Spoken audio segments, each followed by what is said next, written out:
बी न्यूजमध्ये आपलं पुन्हा स्वागत। आता बातम्या पाहूया विस्तारानं। पीक कर्जमाफी कधी मिळणार याची प्रतीक्षा राज्यातील लाखो शेतकऱ्यांना लागून राहिली होती।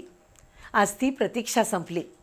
राज्य मंत्रिमंडळानं आजच्या साप्ताहिक बैठकीत पुण्यश्लोक अहिल्यादेवी होळकर शेतकरी पीक कर्जमाफी योजना जाहीर केली आहे।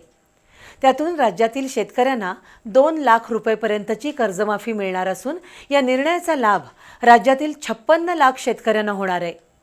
दुसरीकडे पीक कर्जाची प्रामाणिकपणे परतफेड केलेल्या शेतकऱ्यांना 50,000 रुपये प्रोत्साहनपर अनुदान देण्याचा निर्णय मंत्रिमंडळानं घेतलाय।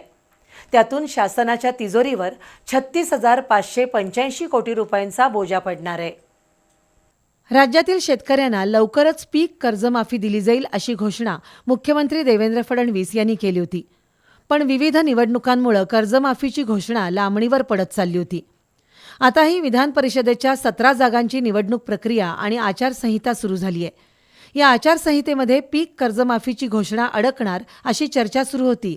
मात्र राज्य शासनानं केंद्रीय निवडणूक आयोगाला विनंती केल्यामुळे खास बाब म्हणून आयोगानं पीक कर्जमाफीचा निर्णय घेण्यास शासनाला परवानगी दिली। मुख्यमंत्री देवेंद्र फडणवीस यांच्या अध्यक्षतेखाली आज राज्य मंत्रिमंडळाची साप्ताहिक बैठक पार पडली। त्यामध्ये राज्यातील शेतकऱ्यांच्या पीक कर्जमाफीसोबत अन्य 3 निर्णय घेण्यात आले। यावेळची शेतकरी पीक कर्जमाफी पुण्यश्लोक अहिल्यादेवी होळकर यांच्या नावे जाहीर करण्यात आली आहे। राज्यातील शेतकऱ्यांना 2 लाख रुपयेपर्यंतची कर्जमाफी देण्यात आली असून या निर्णयाचा लाभ 56 लाख शेतकऱ्यांना मिळणार आहे। दुसरीकडे नियमित कर्जफेड केलेल्या शेतकऱ्यांना 50,000 रुपये प्रोत्साहनपर अनुदान देण्याचा निर्णय मंत्रिमंडळानं घेतलाय।